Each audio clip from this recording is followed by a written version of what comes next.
Well, happy Saturday, everyone. Getting ready for a blizzard here in Minnesota, and so kind of hunker down here for the night. And I thought I would start off my overnight.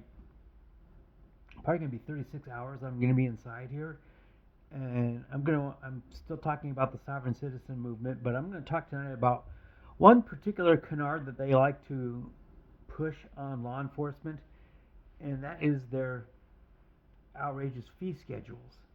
Now, this is where they come out and whip out these documents either on the road side or in court, where they charge or at least attempt to charge law enforcement and the courts outrageous sums of money for all of their law enforcement activities and for holding them in jail, holding them in contempt, or for basically just inconveniencing them with court appearances, so on and so forth.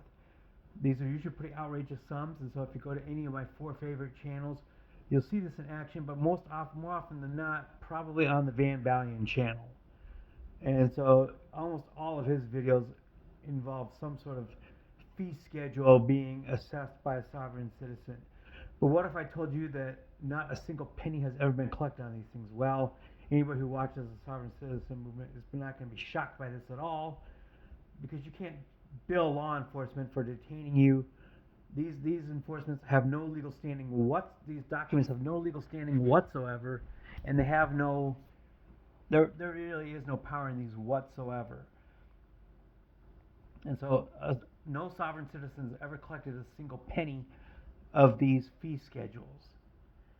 And I've seen them run as high as $200,000 for being arrested or charged, where they believe that they falsely, of course, believe that the government or law enforcement or the courts should pay them money for being detained, arrested, served, or for even time testifying in the court of law, with them being charged for their various misdeeds.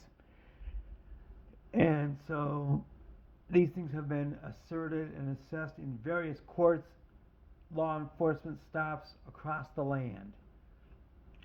Not a single penny has ever been collected because they have no legal standing. They have no constitutional standing, which is something that they swear up and down that they swear by the Constitution, but the Constitution has no standing on this whatsoever. These are basically frivolous and powerless documents that have no enforceability, no legal standing, no ability to ever be collected on. I mean, I guess you can try to sue somebody with these so-called fee schedules, but then the court's going to basically just laugh you right out the door. No legal court is going to ever uphold any of these, and they never ever have, and never ever will. So again, I'll show you links.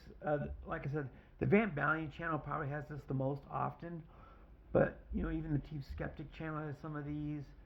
I don't think I've seen much of it on Shane's Dumb Criminals, but I'll still link to that channel too, just for more exposure to the sovereign citizen movement as a whole, because you've got plenty of conversations on any of these channels of these guys being just complete losers who have no legal standing, and they make wild claims about jurisdiction,